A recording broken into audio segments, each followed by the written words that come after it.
예, 오늘의 모닝 브리핑 시작하겠습니다. 백악관 측에서 20% 관세 부과할 준비하고 있다 이라는 보도가 나오긴 했는데 대변인이 협상 의지를 다시 한번 또 확인해 주면서 시장이 부분적으로 좀 안도하는 그런 모습이 나왔고 미국의 지표는 안 좋게 나왔습니다. 그런데 안 좋게 나오면서 오히려 또 빅테크 쪽으로 매수세가 집중되면서 S&P 500과 나스닥은 플러스로 마감하는 그런 이유로 작동이 됐고요.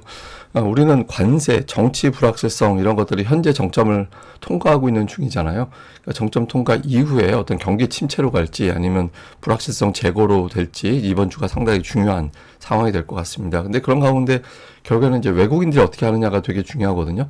근데 외국인들이 어제 매도를 줄이긴 했지만 여전히 대규모 매도 중이잖아요. 그런데 일단 선거 일정 확정이라든가 그다음에 해방의 날 일정 다가온 지금 시점에서 외국인들이 포지션을 새로 잡을 가능성이 있거든요. 그래서 어느 쪽으로 잡게 될지 주목을 해봐야겠습니다.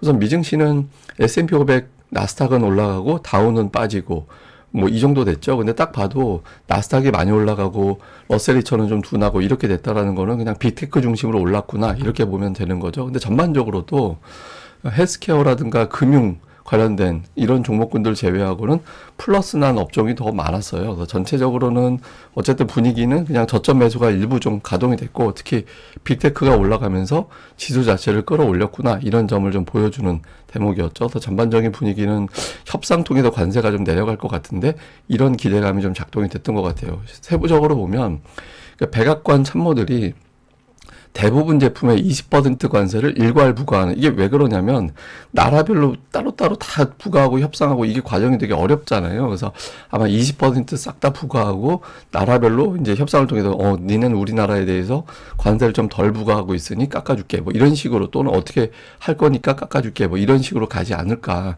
이렇게 보여지거든요. 그래서 근데 20% 관세 부과한다라는 것 자체는 시장에서는 좀 부담이 되죠. 상대 국가도 맞보복을 할 것이고 맞보복을 하는 과정에서 관세는 더 올라갈 가능성이 있는 거거든요. 그래서 여기에 대한 부담이 좀 있었는데 다음에 이제 백악관 대변인이 교역국과 좋은 협상할 준비가 되어 있다.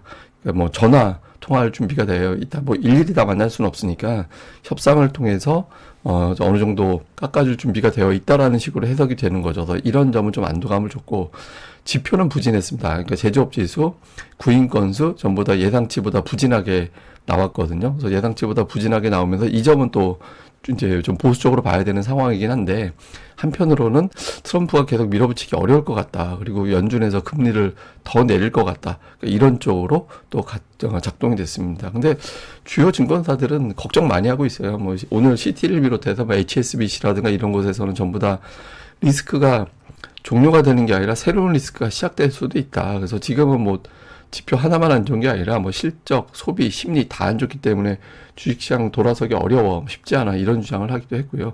그렇지만 이제 반면에 뭐 메인스트리트 이런 곳에서는 증시가 과매도됐고 곧 어닝 시즌이 시작이 될 텐데 반등의 기회가 열리게 될 것이다. 그래서 연말에 7,050포인트까지 올라간다라는 전망을 그대로 유지한다. 이렇게 또 주장하기도 했습니다. 근데 최근 들어서 증권사들 분위기는 조금 걱정을 더 많이 하고 있는 분위기이긴 합니다. 그러니까 미국 같은 경우는 자, 지표를 보면 ISM 제조업 지수 이거 사실 우리나라에서는 굉장히 중요한 지표예요. 그러니까 여기서 신규 주문을 비롯한 세부 지표하고 우리나라 수출주들 주가하고 되게 비슷하게 움직이는 그런 경향이 있거든요. 근데 어쨌든 오늘 좀 부진하게 나왔죠. 최근에 좀 회복되나 보다 했었는데 근데 세부 항목 보면 다 나빠졌어요.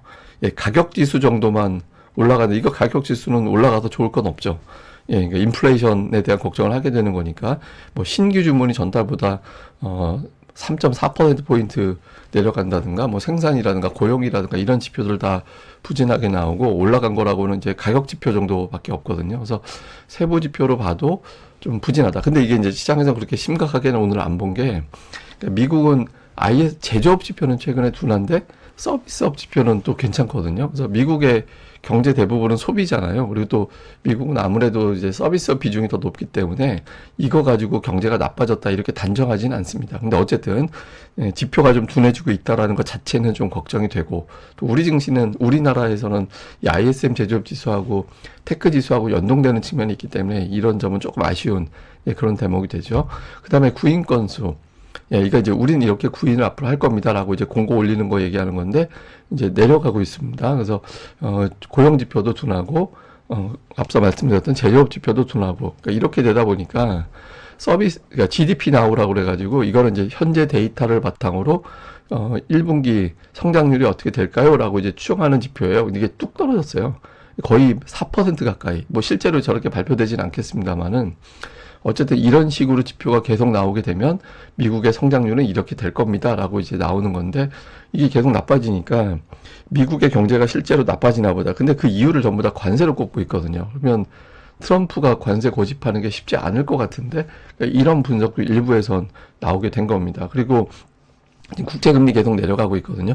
국채금리 빠지는 거는 아무래도 이제 연준이 금리를 내릴 것 같다라는 것도 있고, 또 안전자산에 대한 선호도, 그러니까 국채가 차라리 이럴 땐 낫지 않나라고 해서 이제 국채 쪽으로 자금이 몰려가다 보니까 우리가 돈 빌려줄게요라고 사람들이 막 몰려가면 이제 금리는 더 내려가게 됐잖아요. 그래서 근데 이제 한편으로 보면 저게 어쩌면 트럼프가 미국의 국채 금리를 떨어지게 하는 게 목표이기 때문에 적당히 떨어지면 또 속도 조절을 할 수 있다.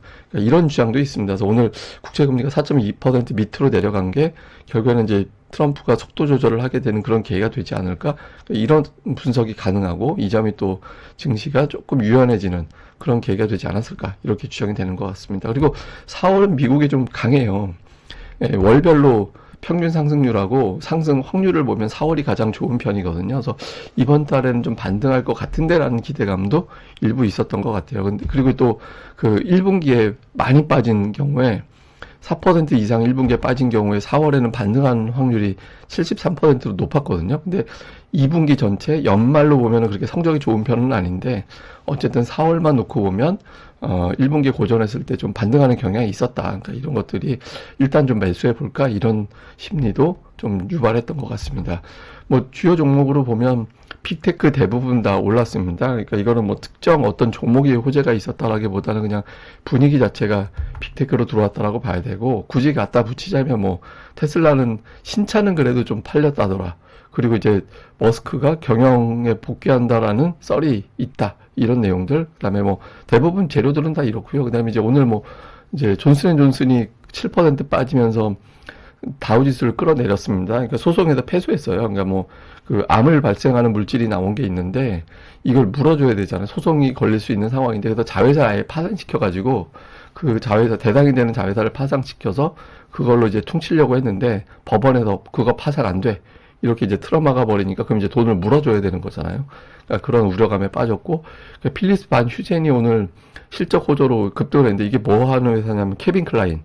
예, 그 회사거든요. 근데 실적이 좋다라는 거예요. 그래서 실적이 좋아질 것 같다. 이게 경기 침체라는데 이 회사 실적이 좋아진다고?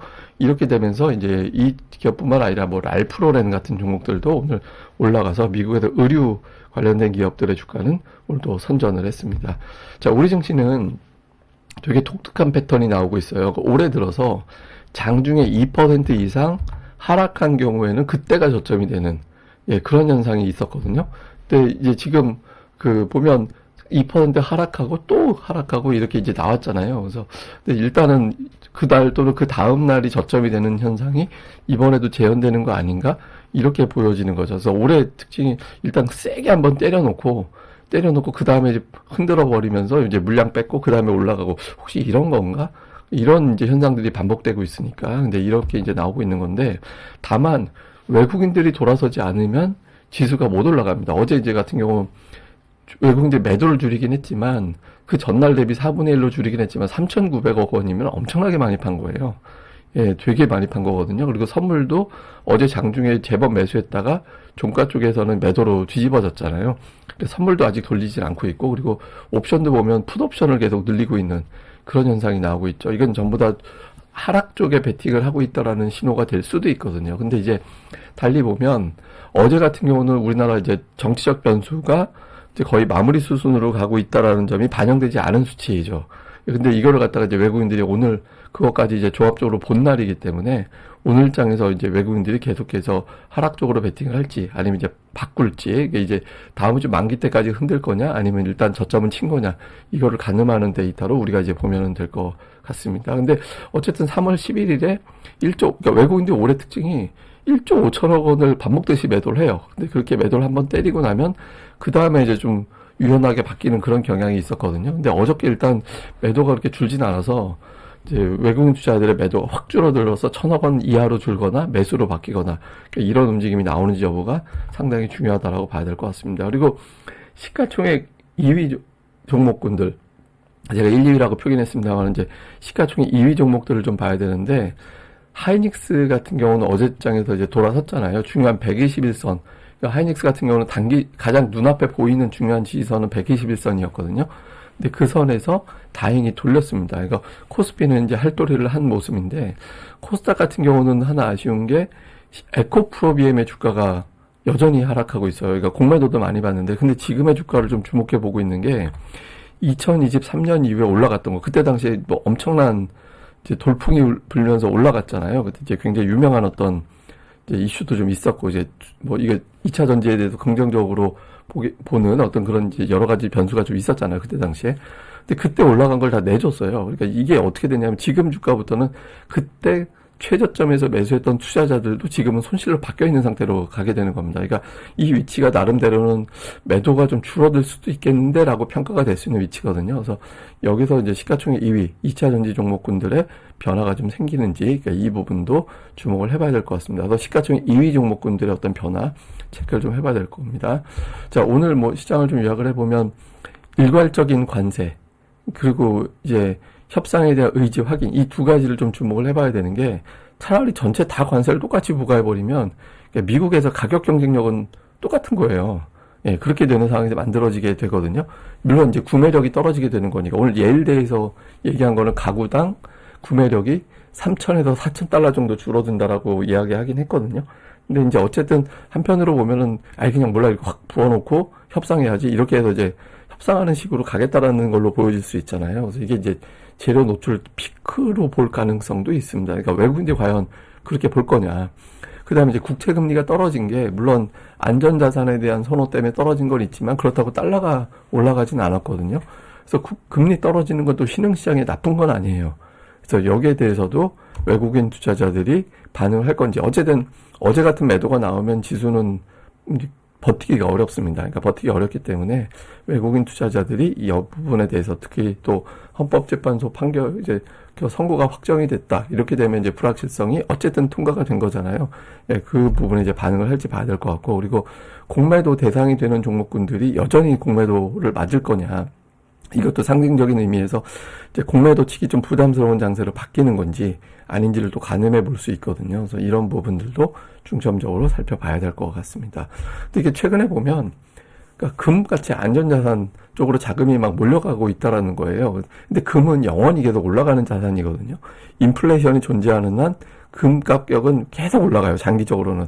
그때그때 사이클에 한 번씩 조정 보이는 사이클은 있어도. 근데 지금같이 저렇게 자금이 몰리면 오히려 저쪽에 이제 버블이 될 가능성이 있거든요. 그래서 이게 뭐 단기적으로 뭐 금방 120억 달러나 관련된 ETF에 자금이 몰렸다라는 거잖아요. 그래서 한편으로 보면 너무 안전자산 쪽이 또 버블이 될 수도 있다. 그러니까 이렇게 될 수 있어서 최근에 이제 금 가격이 계속 올라간다 하는데 이 부분에 속도 조절이 되는지 이게 이제 일종의 시그널이 될 수 있기 때문에 이 부분을 또 주목을 해서 금 가격 추이도 올라간다라는 관점보다 이제 좀 주춤한 타이밍이 오는지 그러니까 이 부분을 또 중점적으로 살펴봐야 될 것 같습니다. 예, 그럼 또 오늘 하루 또 잘 보내시고요. 저는 또 다음에 뵙겠습니다. 이 방송 구독하기와 좋아요 꼭 부탁드립니다. 감사합니다.